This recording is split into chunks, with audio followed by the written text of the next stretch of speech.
প্রথমে আমি পেঁয়াজ দিয়ে দিলাম। আমি এখন মলা মাছ চচ্চড়ি আপনাদের সাথে শেয়ার করব।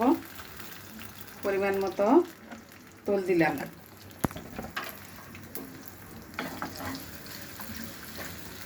এখন কি পেঁয়াজটা ভেজে নেওয়া হবে?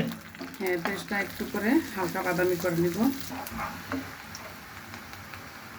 পেঁয়াজটা আমার হয়ে গিয়েছে, আমি একটু করে পানি অ্যাড করছি। এখন আমি মশলাটা দিয়ে দিব। এখন আমি মশলা অ্যাড করছি একটু করে, পরিমাণ মতো একটু হলুদের গুঁড়া, মরিচের গুঁড়া, একটু ধনিয়ার গুঁড়া অ্যাড করছি। এখন আমি মলা মাছ দিয়ে দিচ্ছি।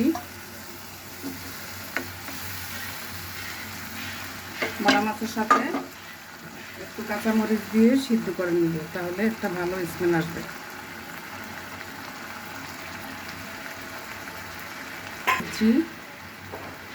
লবণ, পরিমাণ মতো লবণ। আমি একটু মাছটাকে কষিয়ে কাঁচামরিচের সাথে ভালো করে সিদ্ধ করে নেব।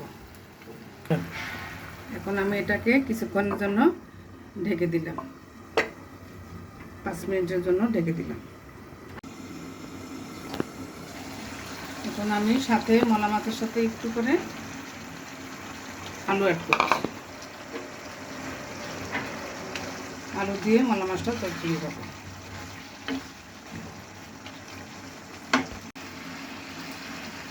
এখন আমি একটু সামান্য পানি অ্যাড করছি। অ্যাড করে ভালো করে নেড়ে চেড়ে দিচ্ছি। সাথে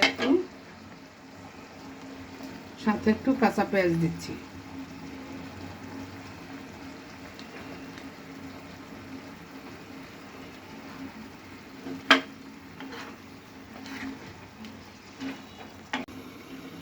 আমি 5 মিনিটের জন্য ঢেকে দিয়েছিলাম আলু সিদ্ধ হওয়া পর্যন্ত।